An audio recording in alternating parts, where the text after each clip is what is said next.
కొంతమంది మాట్లాడుతున్నారు తెలిసి తెలియనటువంటి వ్యక్తులు, గొడ్డ పోటు, ఇంకొక పోటు అని. ఏమి పొట్టు లేదు. చంద్రబాబు లాంటి వీపీ అంటే తప్పుగా అర్థం చేసుకోబాకండి, ఆయన వెన్నుపోటుదారుడు అని చెప్పి అర్థం. చంద్రబాబు నాయుడు లాంటి వీపీ గాడు ఈ ప్రపంచంలో మరొకడు ఉండడు. కాబట్టి అటువంటి వ్యక్తి అటువంటి విధంగా అందరికీ ద్రోహం చేసి వెన్నుపోటు పొడిచినటువంటి వ్యక్తి ఈరోజు తగుదనమ్మా అంట రకరకాలైనటువంటి మాటలు మాట్లాడేటువంటి పరిస్థితి ఏర్పడింది. రైతులైతే పాపం గిట్టుబాటు ధరలకు ఇబ్బంది పడ్డారు, యూరియా దొరక్క అవస్థలు పడ్డారు. మహిళలు అయితే ఈరోజు అనేక రకాలైనటువంటి ఇబ్బందులు పడేటువంటి పరిస్థితులు, వాళ్ళ మీద దాడులు, దౌర్జన్యాలు, హింసలు, ఎక్కడ పడితే అక్కడ ఈరోజు బెల్ట్ షాపులు, దానితో పాటు డ్రగ్, ఎన్ని ఎక్కడ పడితే అక్కడ సంఘ విద్రోహ శక్తులు వెచ్చిమిల్లిపోతున్నారు.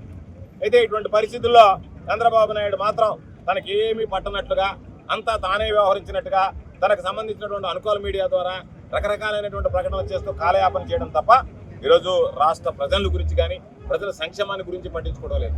చంద్రబాబు నాయుడు కొడుకు నేను అనేక రకాలైనటువంటి పరిశ్రమలు తెస్తున్నానని, పరిశ్రమలు రాలే, ఉద్యోగాలు రాలే, పెట్టుబడులు రాలే, రాష్ట్రానికి ఆదాయం రాలే, కానీ 99 పైసలకే ఈరోజు భూములు అమ్ముకునేటువంటి కార్యక్రమాన్ని పెట్టి వేల కోట్ల రూపాయలు ఈరోజు కొట్టేసినట్టు. అమరావతి పేరుతో దోపిడీ, ఎక్కడ పడినా దోపిడీ, అరాచకం, అవినీతి, అక్రమాలు తప్ప న్యాయం, ధర్మం అనేటువంటిది ఎక్కడ కనిపించేటువంటి పరిస్థితి లేదు. ఒక ముఖ్యమంత్రిగా ఉన్నటువంటి వ్యక్తి మాట్లాడతాడు నేను కేబినెట్ లో డిఎస్సీని గురించి ఎవడన్నా మాట్లాడితే వాళ్ళ మీద కేసులు పెట్టండి అని చెప్పి. అంటే ఎమర్జెన్సీలో కూడా మనం ఇటువంటి ముఖ్యమంత్రులు చూడలే, ఇటువంటి అధికారం చూడలే, ఇటువంటి ప్రజాప్రతినిధులు చూడలే. ఏ విధంగా అయితే రామారావుకి వెన్నుపోటు పొడిచి ఆ రోజు తెలుగుదేశం పార్టీని లాక్కున్నాడో, అదేవిధంగా ప్రజలకు ఎన్నికలకు ముందు అనేక రకాలైనటువంటి హామీలు ఇచ్చి అధికారంలోకి వచ్చిన తర్వాత ప్రజలకు వెన్నుపోటు పడవడం జరిగింది. ఈరోజు Chandrababu Naidu super 6 super hit అని చెప్పి సభలో సమావేశాలు ఏర్పాటు చేసుకుని మాట్లాడుతున్నారంటే అంతకన్నా దిగజారుడుతోనే మాట ఉండదు. సూపర్ హిట్ లేదు, సూపర్ 6 లేదు. 50 సంవత్సరాలు దాటినటువంటి వాళ్ళందరికీ కూడా పెన్షన్ ఇస్తానన్నాడు. మహిళలను మోసం చేశాడు, నిరుద్యోగులను మోసం చేశాడు, యువకులను మోసం చేశాడు.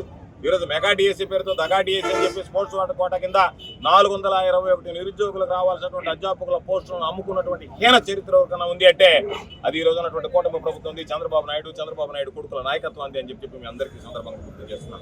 మొట్టమొదటిసారిగా మన నెల్లూరు జిల్లాలో క్యాన్సర్ సంబంధిత సంపూర్ణ వైద్య సేవలు ఇప్పుడు మన మెడికవర్ హాస్పిటల్ నందు అందుబాటులో. అత్యాధునిక సాంకేతిక పద్ధతులలో దక్షిణ భారతదేశపు మొదటి హాల్సియన్ రేడియేషన్ మిషన్ తో క్యాన్సర్ కు రేడియేషన్ చికిత్స, నిష్ణాతులైన వైద్య నిపుణులు, మెడికల్ సర్జికల్ రేడియేషన్ ఆంకాలజిస్టులు, న్యూక్లియర్ మెడిసిన్ ఫిజిషియన్ అన్ని వేళలా అందరికీ అందుబాటులో. అన్ని రకాల క్యాన్సర్ చికిత్సలను డాక్టర్ ఎన్టీఆర్ వైద్య సేవ పథకం ద్వారా నిర్వహించుతారు. మరిన్ని వివరాలకు 086135003551 ను సంప్రదించండి. Medicover cancer institute, NH5, Chintareddypalem cross road, Nellore.